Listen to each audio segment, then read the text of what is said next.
The Terrible Old Man. It was the design of Angelo Ricci and Joe Czanek and Manuel Silva to call on the terrible old man.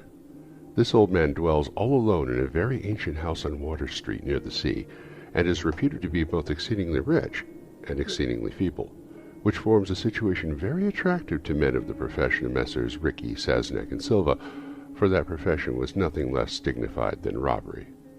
The inhabitants of Kingsport say and think many things about the terrible old man, which generally keep him safe from the attention of gentlemen like Mr. Ricci and his colleagues, despite the almost certain fact that he hides a fortune of indefinite magnitude somewhere about his musty and venerable abode. He is in truth a very strange person, believed to have been a captain of East India clipper ships in his day, so that no one can remember when he was young, and so taciturn that few knew his real name.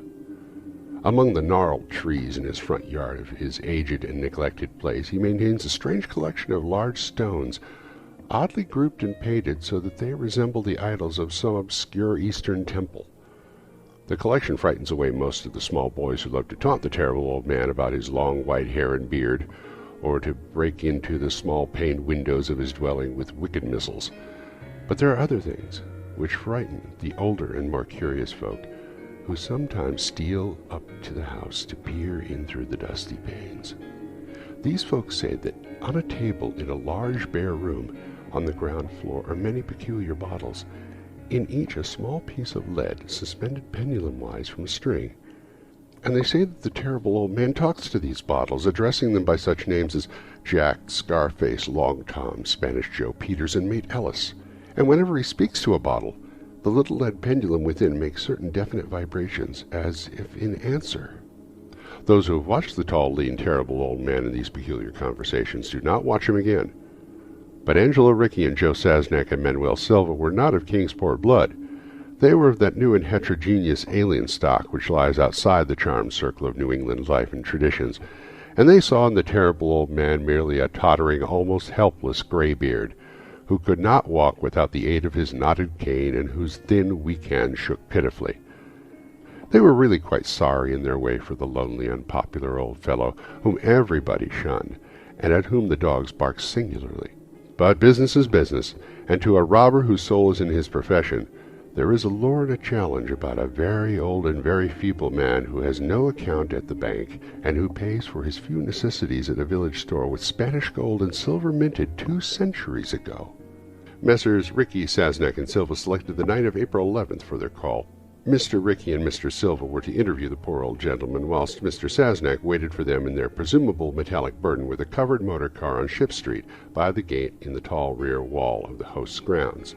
Desire to avoid needless explanations in case of unexpected police intrusions prompted these plans for a quiet and unostentatious departure.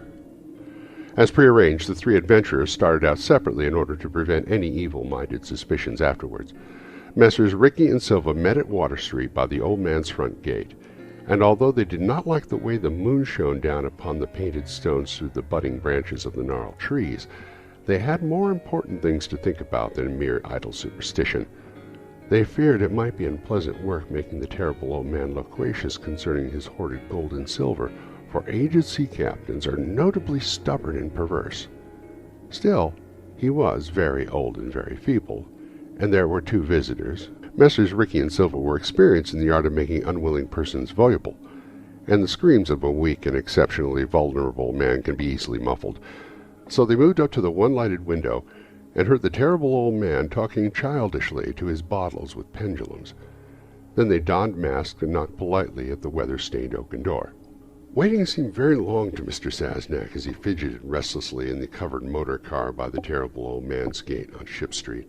He was more than ordinarily tender-hearted, and he did not like the hideous screams that he had heard in the ancient house just after the hour appointed for the deed.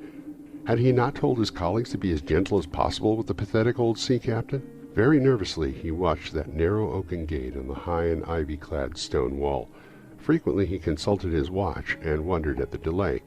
Had the old man died before revealing where his treasure was hidden, and the thorough search became necessary? Mr. Czanek did not like to wait so long in the dark in such a place. Then he sensed a soft tread or tapping on the walk inside the gate, heard a gentle fumbling at the rusty latch, and saw the narrow, heavy door swing inward. and in the pallid glow of the single dim street lamp he strained his eyes to see what his colleagues had brought out of that sinister house which loomed so close behind. But when he looked, he did not see what he had expected, for his colleagues were not there at all, but only the terrible old man, leaning quietly on his knotted cane and smiling hideously. Mr. Czanek had never before noticed the color of that man's eyes. Now he saw that they were yellow. Little things make considerable excitement in little towns, which is the reason that Kingsport people talked all that spring and summer about the 3 unidentifiable bodies horribly slashed as with many cutlasses and horribly mangled as by the tread of many cruel boot heels which the tide washed in. And some people even spoke of things as trivial as the deserted motor car found on Ship Street, or certain especially inhuman cries, probably of a stray animal or migratory bird, heard in the night by wakeful citizens. But in this idle village gossip the terrible old man took no interest at all. He was by nature reserved, and when one is aged and feeble, one's reserve is doubly strong. Besides, so ancient a sea captain must have witnessed scores of things much more stirring in the far-off days of his unremembered youth.